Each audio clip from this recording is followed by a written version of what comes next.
Hello, friends. Welcome to the Nexus Podcast. I'm your host, James Dice. Each week, I fire questions at the leaders of the smart buildings industry to try to figure out where we're headed and how we can get there faster without all the marketing fluff. I'm pushing my learning to the limit, and I'm so glad to have you here following along.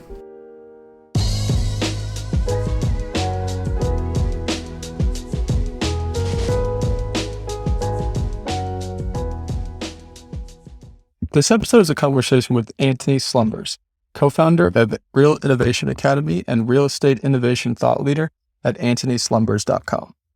We started with his background, founding one of the first occupant experience software companies back in 2001, and followed his illustrious career that eventually saw him coin the term space as a service.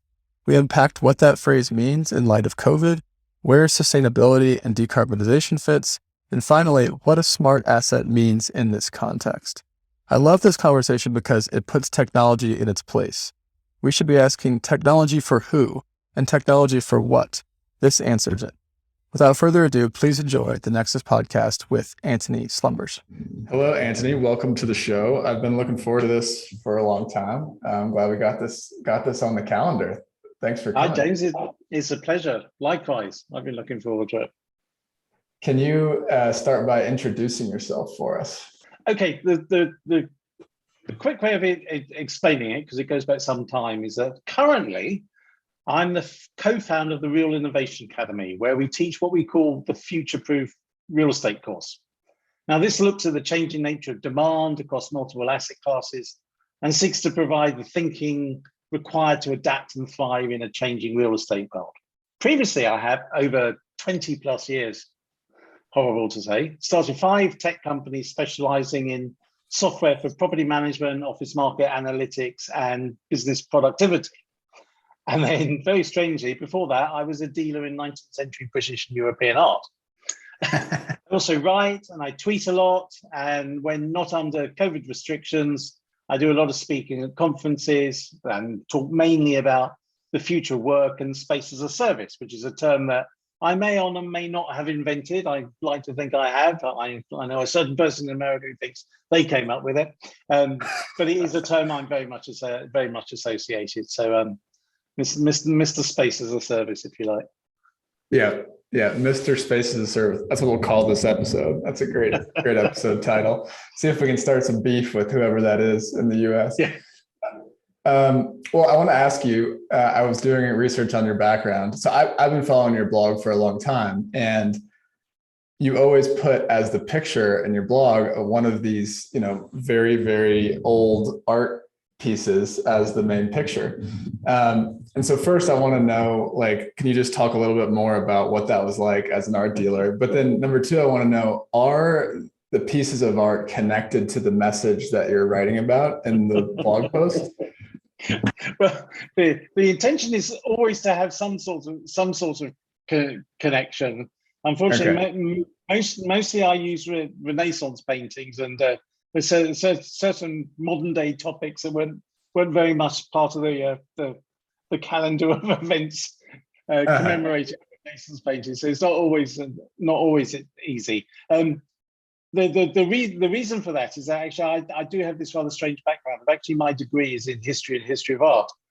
Okay. And for maybe, nearly a decade after I graduated, I did actually work for a 19th century British and European art dealer in central London, which was wonderful. But I'd love to do that, and if I was filthy rich, as they say, I'd go back to doing that. The great thing to do with art dealing is to have an awful lot of money to start with, have a very good eye, and then you buy things and then you put them away for several years and then you bring them out again. And that's the skill. It's all in the buying. So from there, just to explain. So strangely enough, at the time, a lot of dealers in my sort of area also got involved with property development in London. A lot of sort of high-end residential developments, and we ended up, funny enough, one of the people I work with in the gallery got involved with doing some development, through one of the art gallery clients, actually, a bigger Middle Eastern chap who essentially gave us loads of money to go and play with, and so we did. And so from working as a dealer, I then got involved with developing residential property, which all went swimmingly well until, oh God, this is really aging me here. This was the crash of 88, when everyone who was a genius suddenly became an idiot when the market went. And so actually then spent quite a few years trying to resurrect a development that we had gone into the recession with, trying to get ourselves out of it, the other side. And then what happened was actually on my birthday in 1995, I went into what was then the first internet cafe, because you're too young for this, but there used to be places where you could go and connect to the internet. You literally went to a shop to use the internet. And I went to the first one of those, and I thought, wow, this is fantastic. And this would be great for property, because, there's lots of documents and lots of pictures and lots of people all over the place. I thought this would be great. So I actually thought, well, how the hell do you do this? I've got a history of art degree. So I looked into what you needed to be able to do a website in those days. And the entire HTML specification when I started was 34 sides of A4. That was it. That was everything you could do on the internet was on 34 sides of A4. And you could do very, very little. I thought, well, even I could learn that. And essentially, I then spent certainly the next 10 years, learning coding as the web developed. So it got sort of progressively more complicated. And it took about 10 years before I went, oh my God, I don't understand this at all. You actually do need to be a computer science person to understand this. So then I moved into management. So I started what was then the first commercial property real estate website in the UK, and got my first client in fall 95, and then spent quite a few years running essentially a web agency. And then off that, we started to develop our own products. So we had a couple of sites doing online research of business parks and office properties. And then at an event called MIPIM. MIPIM is the biggest real estate conference in Europe. Happens every year it was on last week actually in Cannes in the south of France. And I went to that in 2001, and I'd had an idea for how all the technologies that were available then could be really useful for running buildings. Okay. And I met someone there who was the business development director of the property management arm of what was then the biggest real estate company in the UK. And this was very late at night after lots of drink, and I started whittering on about, you could do this, you could do that, and it would be fantastic.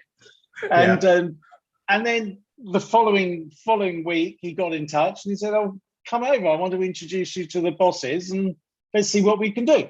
And cut a long story short, I then entered into a joint venture with said property management company, and we launched a product called Vicinity. And the idea of Vicinity was, using the word, the space around us was our tagline. So the idea was, what do I need as an occupier of space? What do I need to make using my office building easier for work? And what do I need for fun? And so it was predicated on the idea that at lunchtime, you could probably walk 5 to 10 minutes, do something and walk 5 to 10 minutes back. So we took a building, stuck a circle around it, and we did pulled out all the amenities within that area. So these are the restaurants, these are the shops, these are the whatever. So it had this, what is now called tenant engagement acts. Yeah. It had those before the idea of tenant engagement acts happened. This is 2001. So half of the site was, we always used to describe it as the fluffy side. That's the fun side. And then it also had a suite of property management tools. So over the years, we developed a visitor management system, help desk system, permits to work, all those license alterations and those sorts of things. So we had this sort of mix between the functional stuff of how do I get in my building, how do I register a guest, how do I raise a help desk request, and the fun side. And so that went on for quite a few years. And then they had a deal to buy me out after a certain number of years, and being a much bigger player, they did. I stayed with them for a while, well, quite a long time actually, because I just loved it. And then round about 2013, I started writing my blog, and I started writing for the trade press. And then slowly over the years, used to do more writing, and then started doing talking. And then that all developed. And the 2 years or so before COVID struck, I probably had the most fun of my whole career, because I was essentially flying around Europe, giving talks all over the place, which was magnificent. So COVID was certainly a bug in that business model. But what happened then was, at the same time, in end of 2019, with my co-founder of the academy, a chap called Draw Polek, which many of your listeners might well know, we started thinking, well, should we develop? Really, we should develop a course, because both of us worked in prop tech, as it was then called, and there's always this thing in prop tech of, you've got the tech people who know nothing about real estate, and the real estate people who know nothing about tech. We thought, well, we could probably do a course to help explain one to t'other. And fortunately for us, that was ready to go in March 2020, when the proverbial hit the fan. And we didn't do anything until May, because, remember that time, it was like no one knew what on earth was going on. But since then, I think we've done 12 cohorts, 600 odd students, 46 different countries, every continent apart from Antarctica. So yes, that's a longest short version of a long career. Yes, amazing career. I want to ask you about Vicinity. So, it took a while for those tenant applications to really take off, right? I mean, it seems like today they're everywhere. There's startups everywhere, all around the world, and every building, it's what it seems like to me, has one at this point. I want to hear what it's like for you, having started this company in 2001 and have it take so long. What are your thoughts there? Well, it's actually quite funny, because the day we launched Vicinity was probably the biggest number of people I've ever had sign up for anything. We had 10,000 people signed up for Vicinity on day one, because we had a big event in London. There's a development called Broadgate, which is the premier estate campus in the city of London, the financial district, and it has a fantastic circular area where you have events on. And we put on this amazing show, and we had 10,000 people sign up on day one. And so we actually did quite a lot for quite a few years, because we put the service in all the buildings of the company that I was in a joint venture with. So we finish software on Friday, stick it in the building on Monday, because we were the property managers. We ran these buildings. So for us, it actually worked pretty well for quite a long time in a small area. It's very much they call it the square mile. And so literally, there's like a square mile of my life was we were a very big thing in the square mile. So yeah, but it has taken an inordinately long time to go mainstream.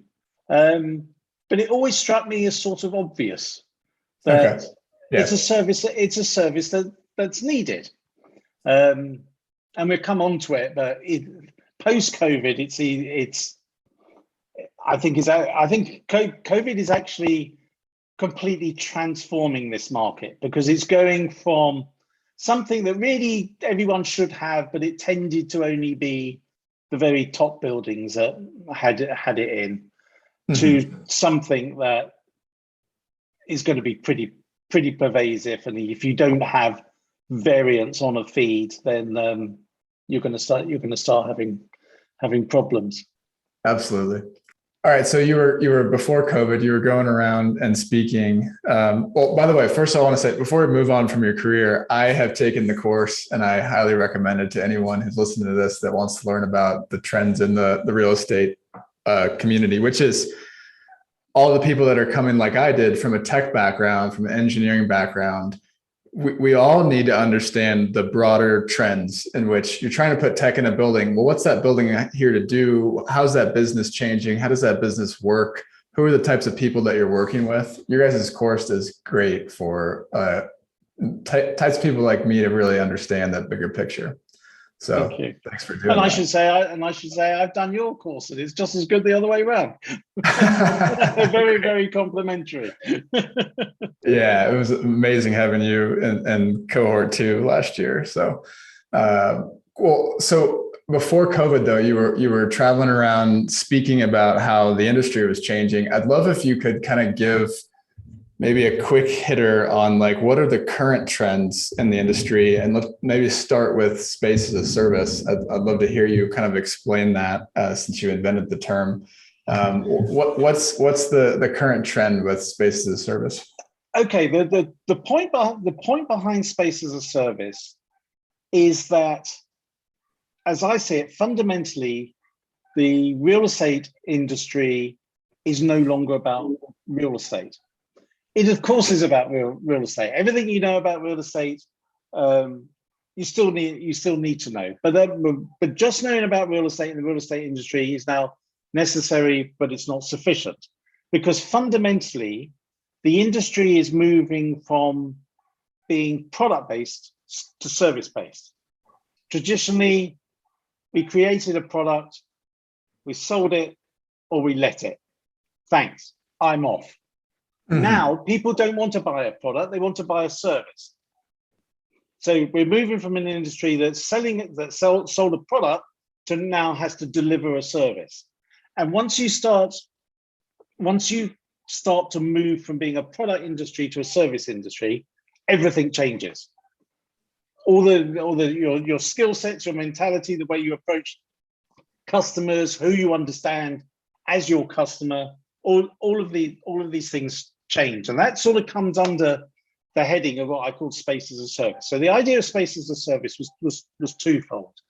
First off, it was literally as a service, so I could procure space for an hour, a day, a month, a year, a couple of years, but whatever wasn't a long lease.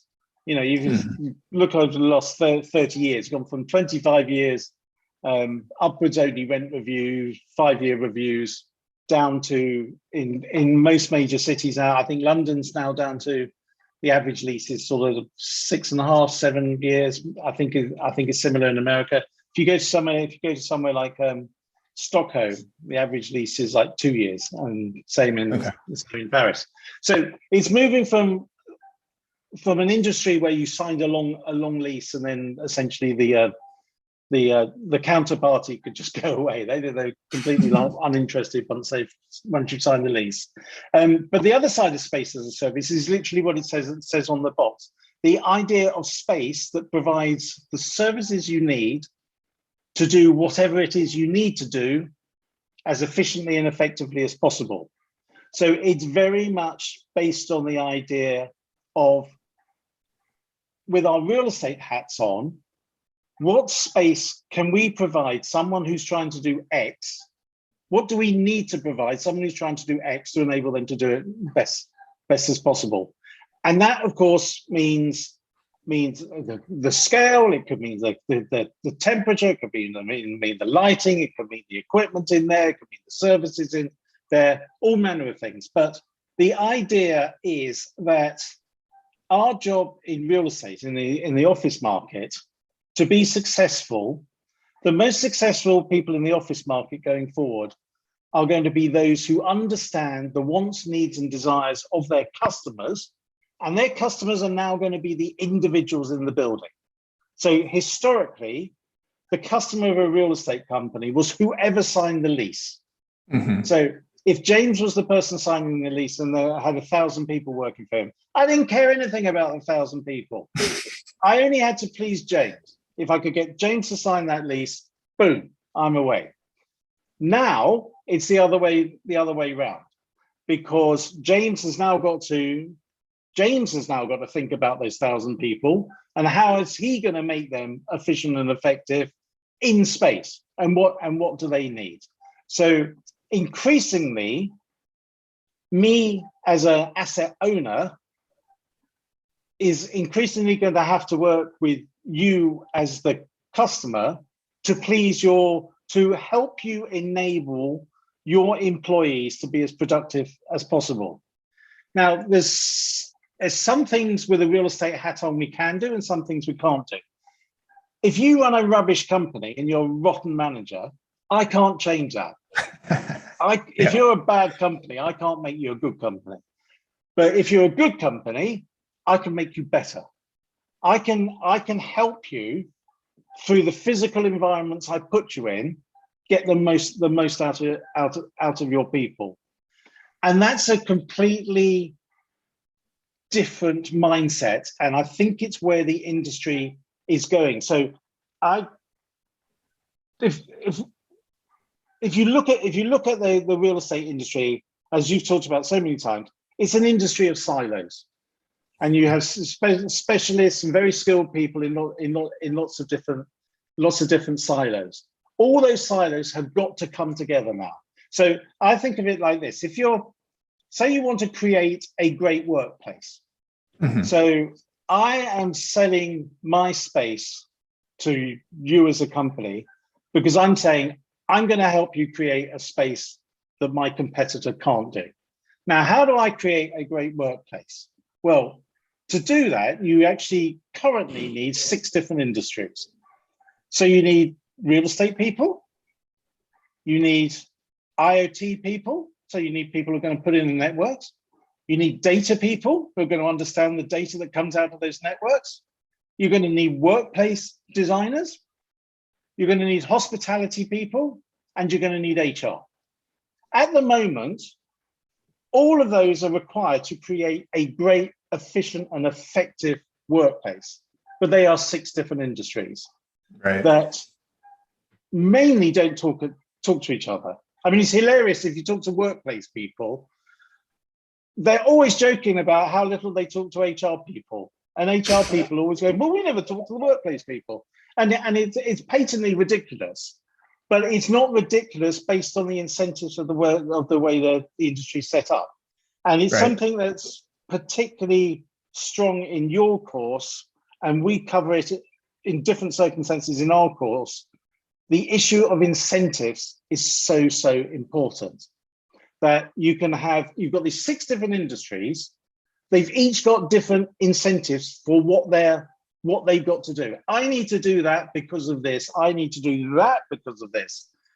And they're not aligned. And in your world, you've got the people with the different hardware skills, if you like, all with the different incentives.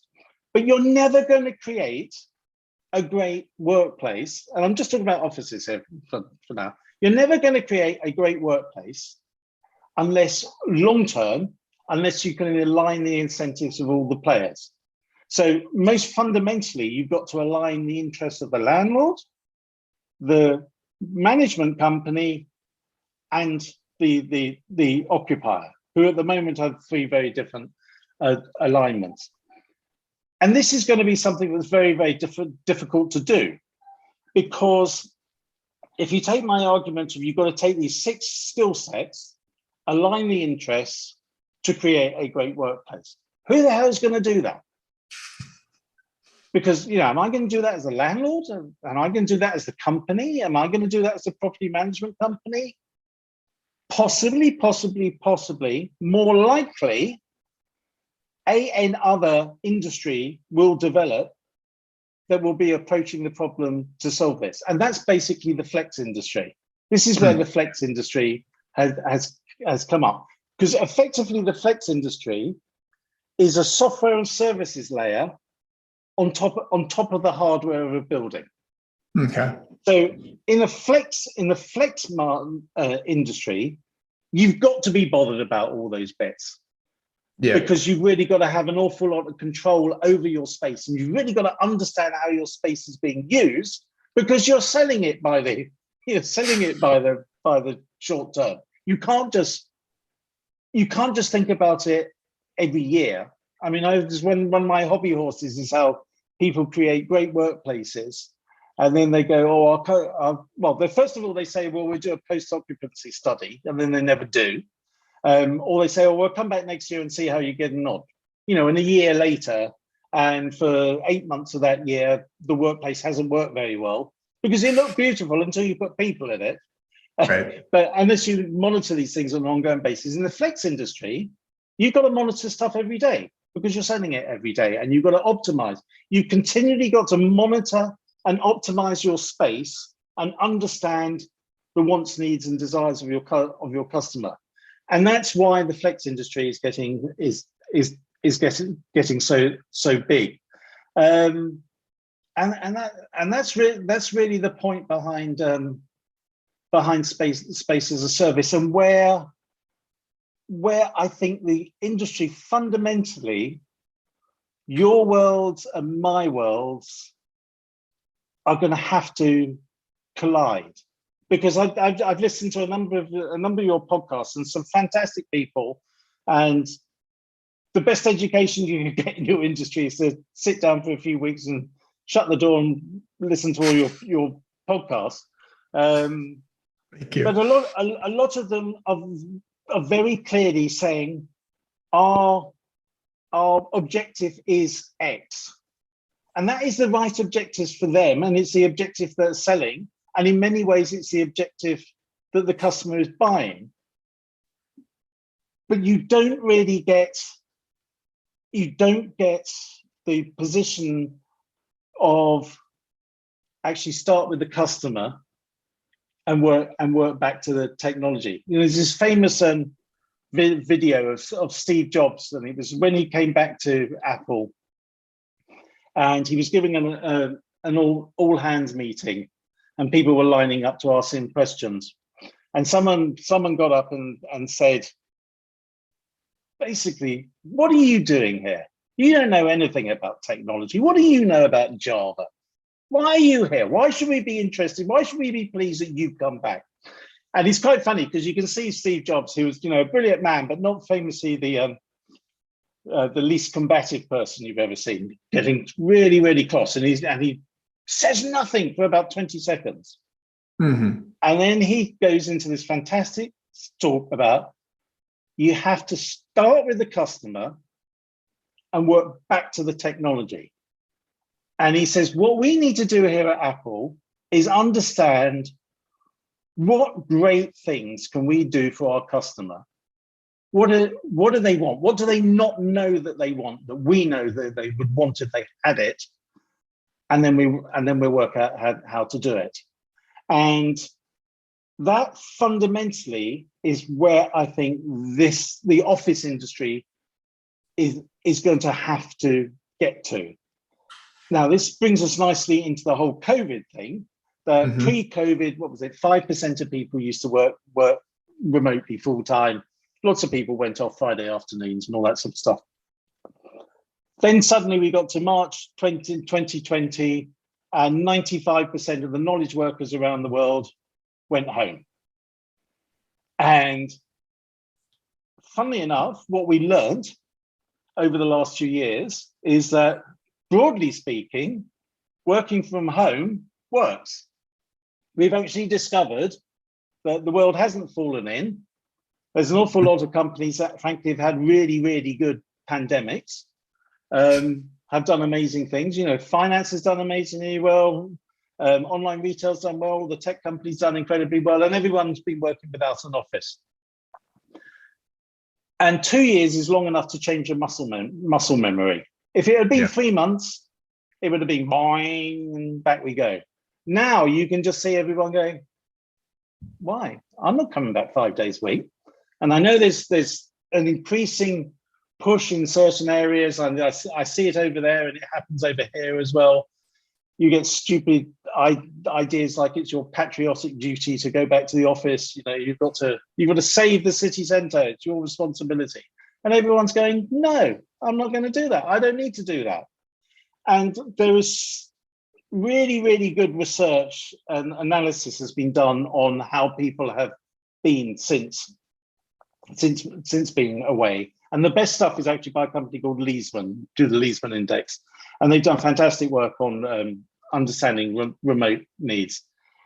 The bottom line is essentially for roughly 70% of people, working from home is basically okay. It's fine. Does it cover everything? No, but it's basically fine. For 30% of people, it's very much not fine for a whole host of reasons.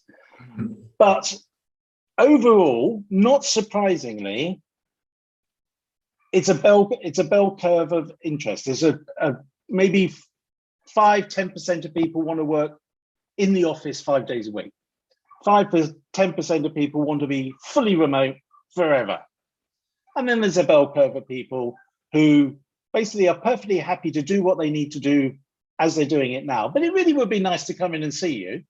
And it would be better to come and see the client every now and again. And it would be good for our team to get together. And when we're dealing with this task, definitely it would be better to be in. So you've got this situation brewing now where the smarter companies, well, the dumb companies are fighting it.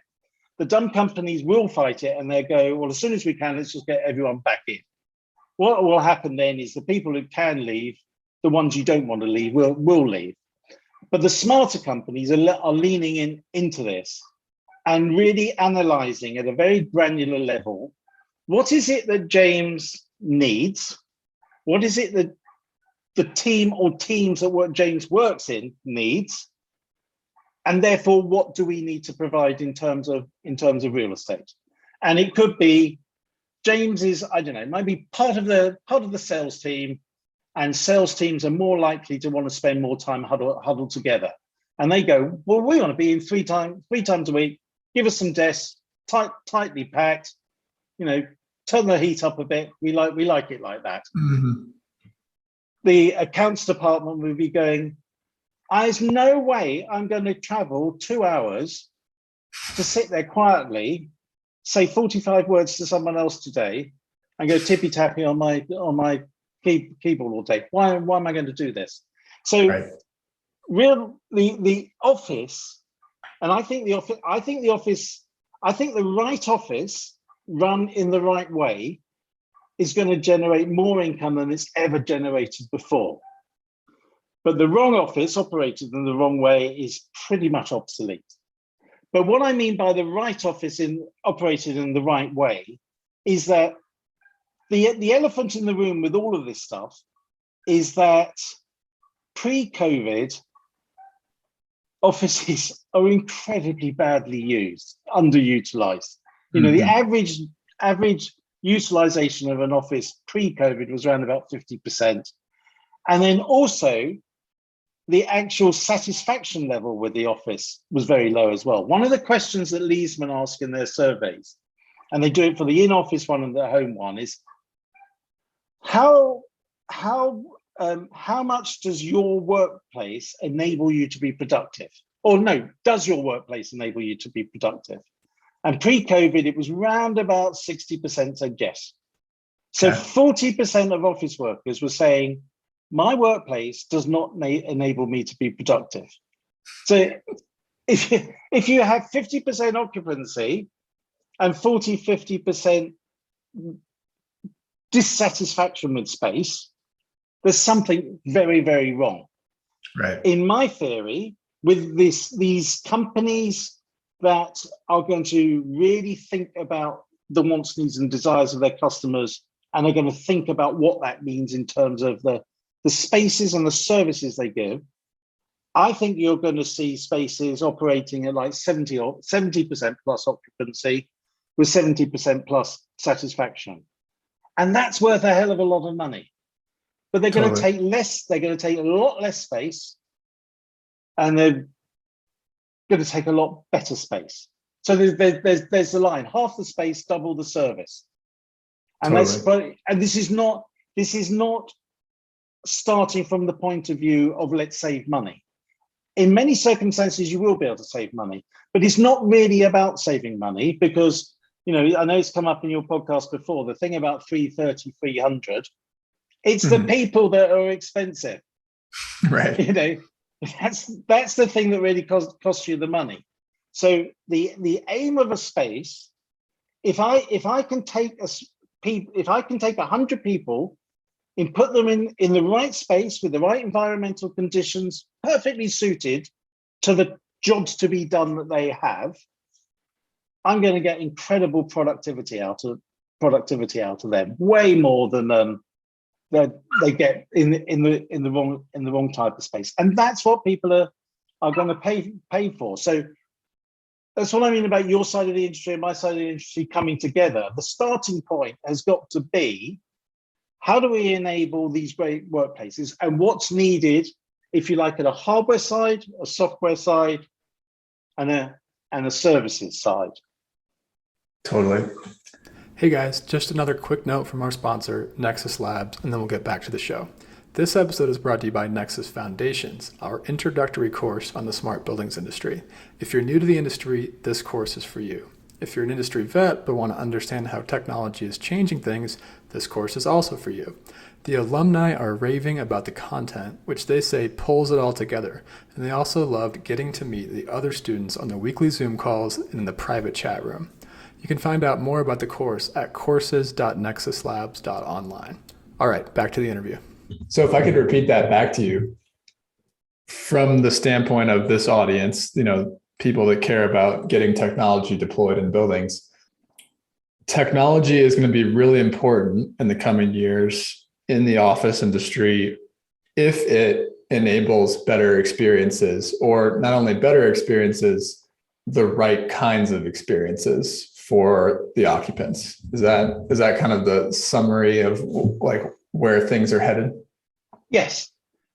It's, can this building provide me with the controls I need can this building provide me with the monitoring that's necessary to understand my needs, and then provide me with the tools to satisfy those needs? So I think of it in three buckets. That you need the technology to understand how your building is working. So all the stuff that's covered a lot in your podcast. You know, is this building working efficiently, basically? Then, how is this building being used? Which spaces are being used? Which are not being used? How do people move around? Where do they go? What do they not go? And then an understanding of what it is people are doing in the space. And you need all those inputs to understand that James needs a room that's super quiet, and he needs high-speed connectivity. He needs this level of lighting, preferably if it was decorated in a certain way and had this certain type of furniture. Boom, that's absolutely the perfect spot. So how can this building do it for me? So that when James comes in, he moves into a room. This is my sort of fantasy, that wherever I go, the building's going to adapt, is going to know me. Antony likes it like this, and it's just going to adapt for me. I don't actually want to, you know, there's also talk about, there's, you know, you have some controls and you have an app and it does this. You actually don't want that. The building needs to understand me and my needs. Now, admittedly, I need to train it. I'm sort of thinking it almost like training an AI model. You know, you have to tell the algorithm what you want. So I want to tell the building for a certain amount of time what I want, and then I want to go in a room and I want the building to give it to me. And I know that's actually really difficult to do on the other end, but fundamentally, that's the point. That you have to marry up what are the needs of the customer, and can the building just provide it? Now that's what I start thinking with smart buildings. That I see quite a lot about smart buildings, which is about, we could use this technology, that technology, whatever.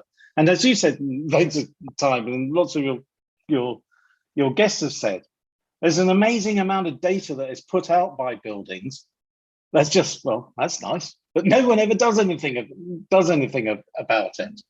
But I do a lot of work with the on the other end with the landlords, and I try and say to the landlords when they're thinking about, what is a smart building, exactly this point of what is the user experience that you're going to sell to this customer, and you're going to sell something fabulous to this customer.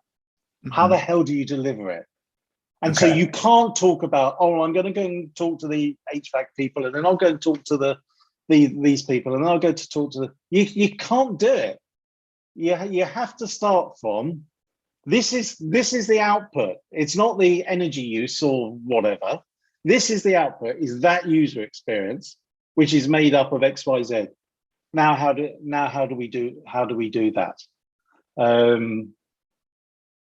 Which obviously is not easy, but if you don't start the discussion based on the idea of creating a great user experience, then you've got a problem. Because I have this line that I use, that UX equals brand and brand equals value, and I try and use the analogy of, if you think of the luxury car market, so over here we think of Mercedes, Audi, BMW. The most important customer for each of them is the person buying their first luxury car, because it's a bit like the Jesuits. Once they've got you for life. And I was until I moved to Tesla, I had Audis for years and years and years. My brother has always had BMWs. And my father, for 40 odd years, was a Mercedes chap. Okay. And so they have amazing brands, but you're buying into a user experience. The point about, you buy an entry-level Mercedes, and it has just that little bit of what it's like to sit in an S-Class. It isn't, but it has that little feel of it.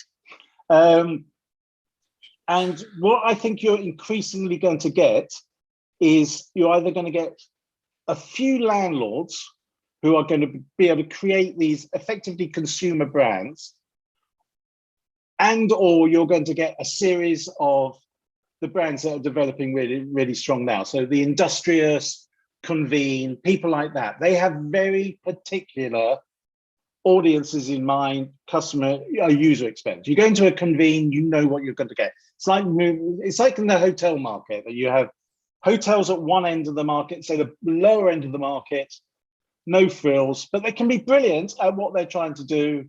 And at the other end, you go into a Four Seasons and it's wonderful, but it's very much designed for their customer. And whereas the office market used to be essentially a generic product, what do you want? 200,000 square feet of grade A space, please. No, I don't want that anymore. I want the user experience. And the longer term trick is going to be, well, you go to Illustrious, don't you, if you want that, or you go to Convene, or you go to XYZ, name company. I mean, it's funny. We all have a go, and in many ways, rightly so, at WeWork. Who clearly did lots of stuff wrong, but they sure as hell did lots of stuff right as well.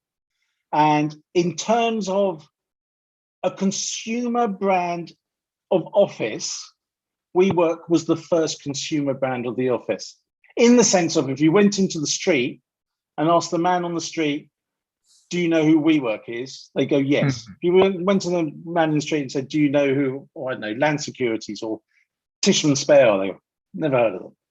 Yeah. And I think this isn't all the market, but I think it's probably the top 30, 40% of the market is going to be, this is the space as a service market, where I still need an office. I don't need it 5 days a week. And I don't need as much of it as you maybe hoped I want. But I do need an office, and I don't need it for very much, but I want it to be really good, and it's got to do this, and I will pay for that.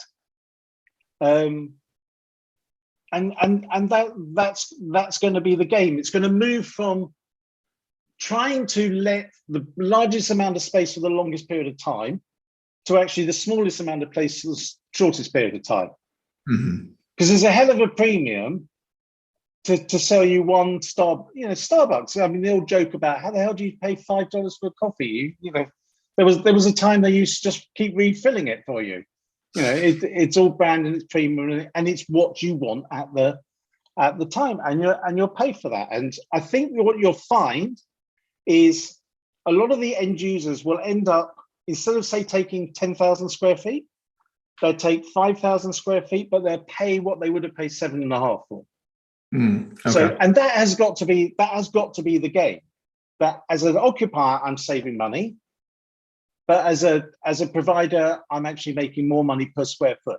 So you're going to get this situation of, instead of a rising market raising all boats, which is what used to happen in real estate.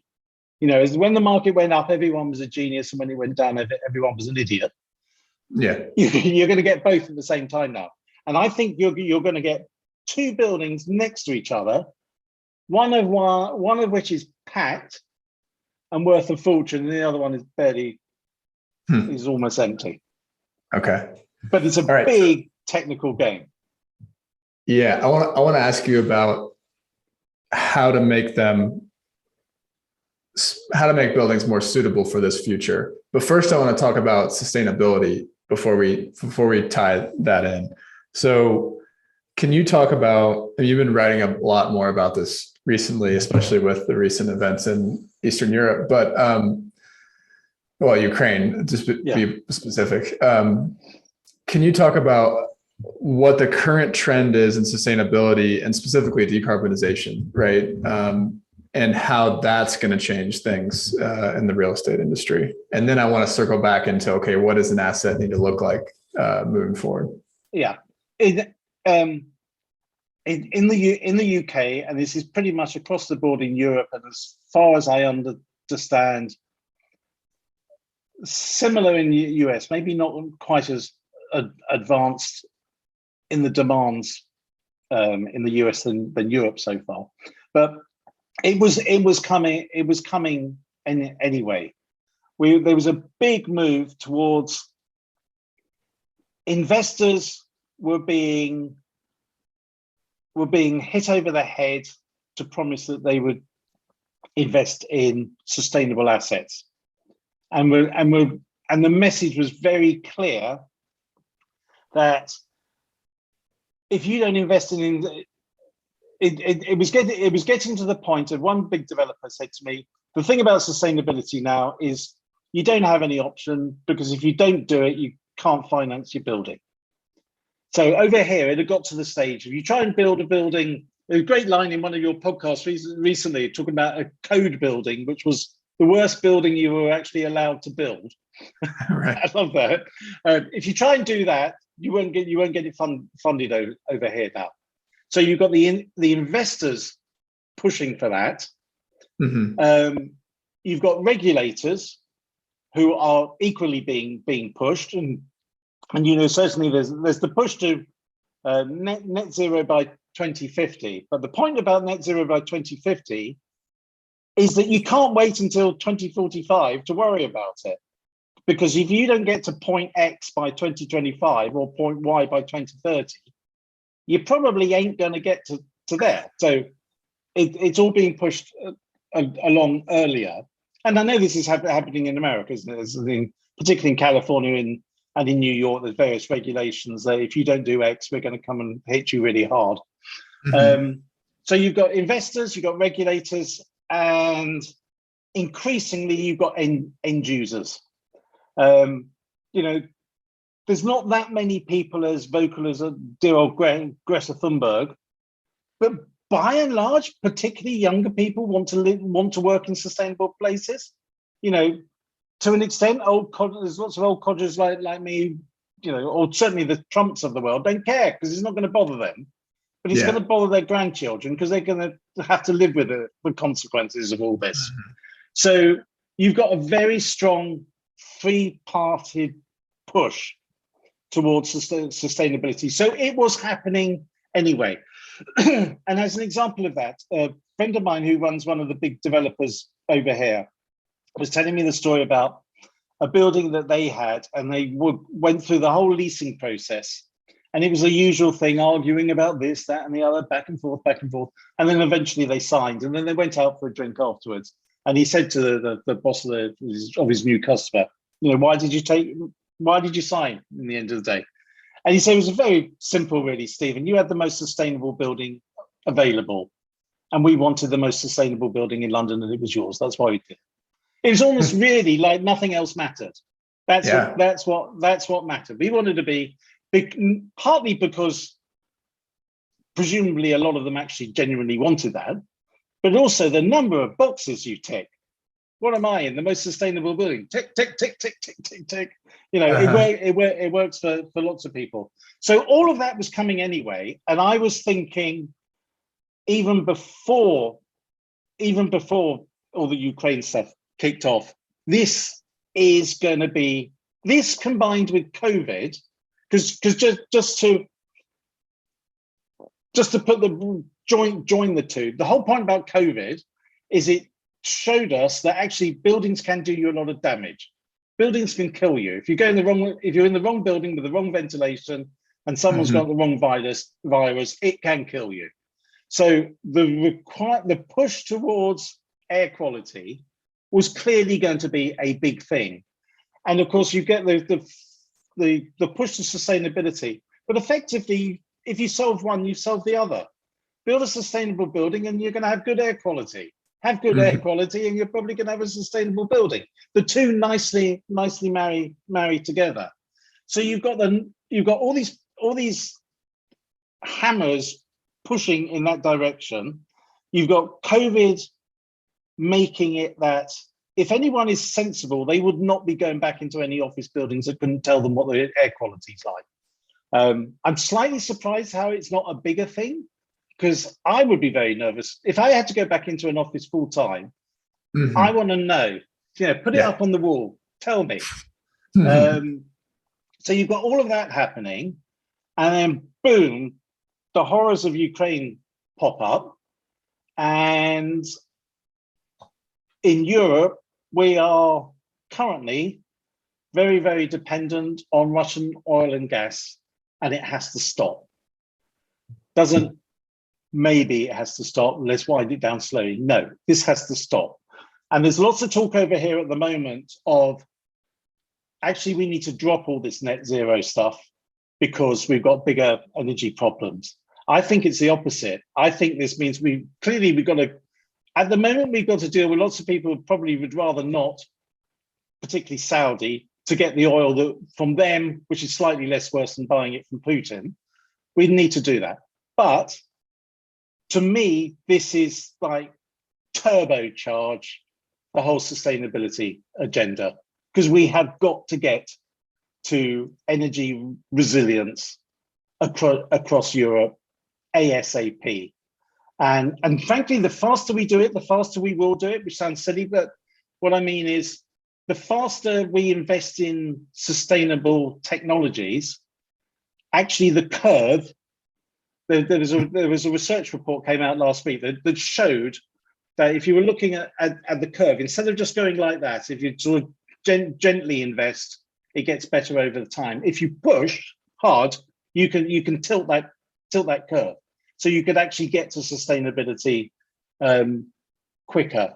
So you've got this huge confluence of things now that I don't care what you say, you've got to build a sustainable building, you've got to give it good air quality, and if you want anyone in it, you've got to think about the customer experience. And that's it. You've got to make that happen. That's your problem. Go and work out how to do it all. So if we sort of try to tie a bow on all of that, is that Like, what is a smart asset then? Is a smart asset one that is all of those things you just described? I see a smart asset as one that enables the people within it to perform as efficiently and effectively as they are capable of doing. This building does nothing to impede my cognitive function. So the classic thing of, there's so much research about the impact on cognitive function of CO2 levels, temperature, noise. My idea is, there's all the talk of how can you define productivity in a workplace. Now, as the real estate people, as I said earlier, if you're my customer and you run a rotten company, I can't make you more productive. You're a rotten company. Yeah. What I can do, though, is, and the only thing I can do with my real estate hat on, is I can put your people in the environmental conditions that I know they can perform as well as they're capable of performing. So you are sitting in an area that there's no reason, you have no excuse to say, oh, I wasn't thinking straight. No, if you weren't thinking straight, it's because you can't think straight.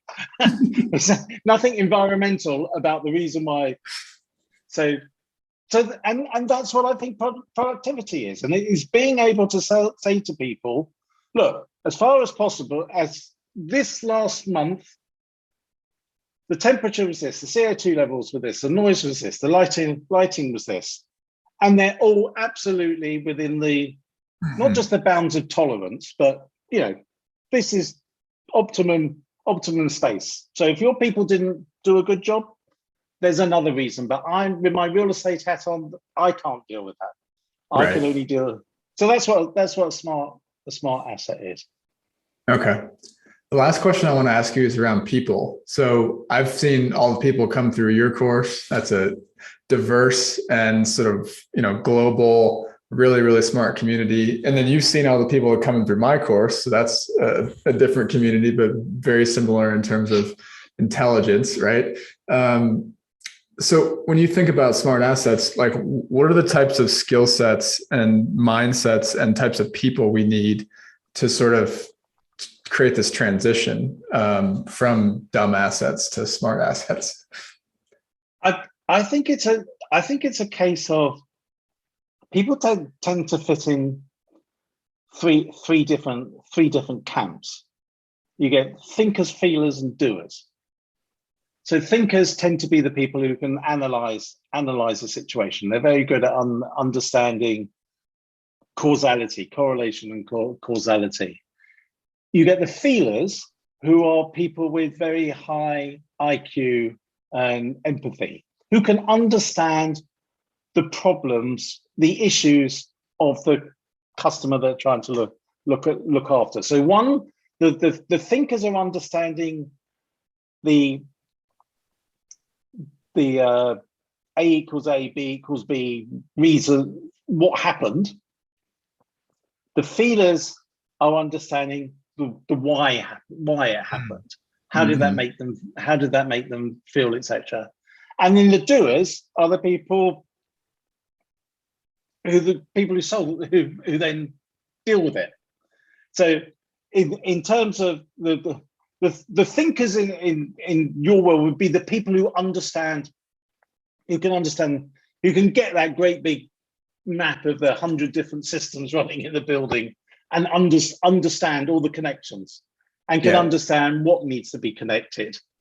The feelers would be the people who look beyond we want to use energy as efficiently as possible to, well, why? And again, on one of your podcasts today, someone was talking about the thing about cramping people in an office, the trend towards, higher density.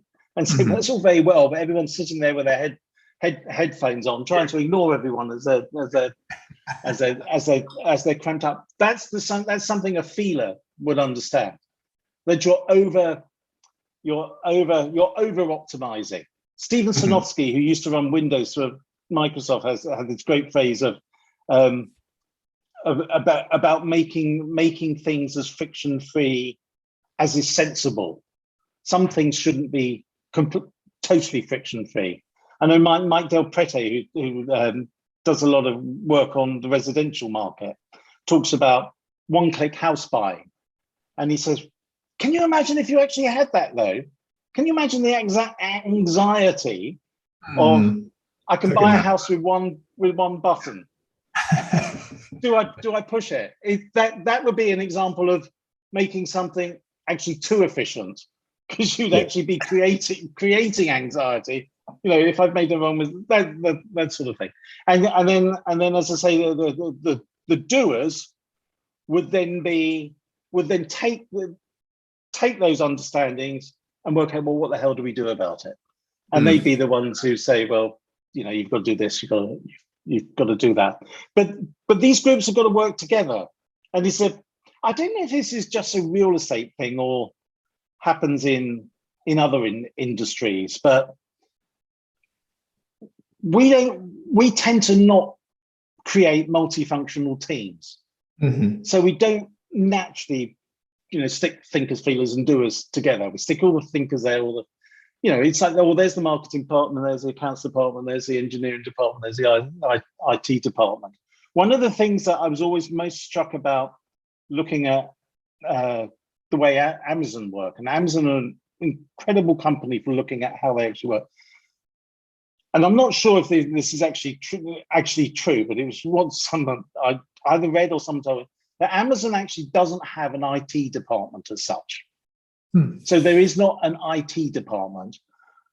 It has loads and loads of IT department, but the IT people are all dispersed amongst groups. I understand that, you know, Amazon, I don't know if it's still like this, but, you know, Bezos used to talk about the two pizza group, didn't he? That no group should be bigger than two pieces. Well, you'd always have an IT person in that. So the IT people, you know, they're on secondment, as it were. So everyone's mixed up. So I think that's where it's going to become very, very interesting. To what extent do you bring in anthropologists into your world, for instance? Totally. And I've seen quite a lot of this, actually, anthropologists pop up, because they understand, you know, they're in the sort of the think and the feel sort of side. But overall, I think we need more input. We need more diversity of input into whatever organization. But particularly now, if the end point is a service that's got to be delivered, you have no choice but to have multifunctional teams. Because if it's just a product, you can get to a product with a non-multifunctional team. There it is, boom. Different outputs, put it together, and there's the thing. But as an ongoing service, so, you know, build, measure, learn, build, measure, learn, build, measure, learn. So totally different skills. I love that answer. Thinkers, feelers, doers, and anthropologists. Yeah. Yes.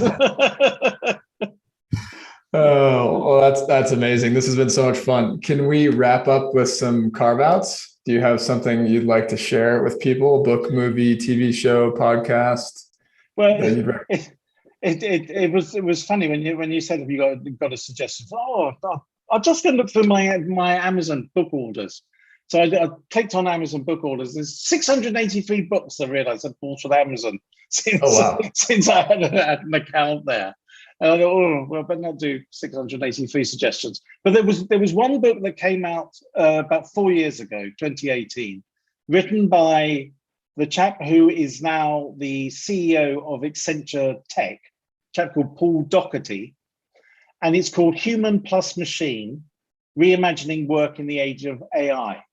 And I think this is actually really worth reading, because it fits in with everything we've been talking about. But humans on their own are not going to win.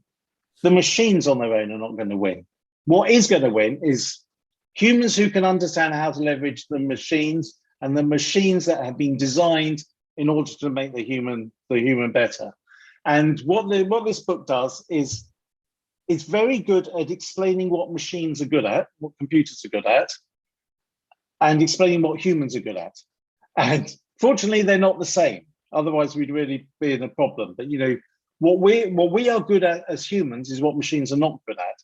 And this talks about how these two worlds are going to intersect, and argues that the success in the future has to come from technologists understanding more humanity, and if you like, the humanities people understanding more technology, which again gets back to thinkers, feelers, doers, multifunctional teams, services, and everything. So human plus machine, reimagining work in the age of AI. And then if I can plug my own stuff, my blog at antonyslumbers.com, and if anyone enjoys Twitter, then my Twitter at Antony Slumbers is fun. And I put loads of recommendations and stuff in those all the time. But Human Plus Machine is a good book worth reading. Totally. Yeah, it sounds very related to what we've been talking about today. And yeah, I'd recommend your blog for anyone that wants to hear more about everything we've talked about today. These are the topics that you've been writing about for a really long time. Okay, so the book I'm reading this week, the one I'll share, is called Lost Connections. And it's got a really funny from the standpoint of I feel weird about sharing this because it says the subtitles, Why You're Depressed and How to Find Hope.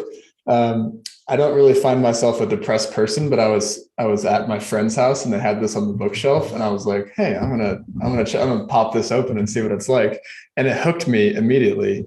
But it's super related to what we've been talking about. So the reason it hooked me though is because I struggle with anxiety, and anxiety and depression are like brother sister type of ailments. But the reason I think it's important to share as it relates to this conversation is he's basically tying depression and anxiety to lost connections, the title of the book, connections to other people, connections to community, connections to nature, connections to our own health, connections to meaningful values. And I think there are two more that I can't think of right now. But it's essentially what could a building provide that could help with those things? There's probably a lot in there in terms of the community and connections and health and all kinds of stuff. So maybe our anthropologists and thinkers and feelers and doers need to be thinking about the psychology of depression and that kind of thing. Well, it's interesting that, because one of the points I didn't make is part of this future office that I see is I think of it as the office has got to be somewhere that catalyzes human skills, because the machines are going to do what the machines do. So what are we going to do? We're actually need to push our own human skills. And what it's like? You go in the right space and you think, I love it here. You go in the wrong space and you go, oh, it's horrible here. Mm-hmm. And we need to think about that. So if you go into a space and it catalyzes your human skills, then you've hit the bullseye. Love it. All right. That's a great place to end off. Antony, thanks so much for coming on the show. Appreciate it. It's a pleasure. Really enjoyed it, James. Thank you. All right, friends. Thanks for listening to this episode of the Nexus Podcast. For more episodes like this and to get the weekly Nexus newsletter, which, by the way, readers have said is the best way to stay up to date on the future of the smart buildings industry, please subscribe at nexuslabs.online. You can find the show notes for this conversation there as well. Have a great day.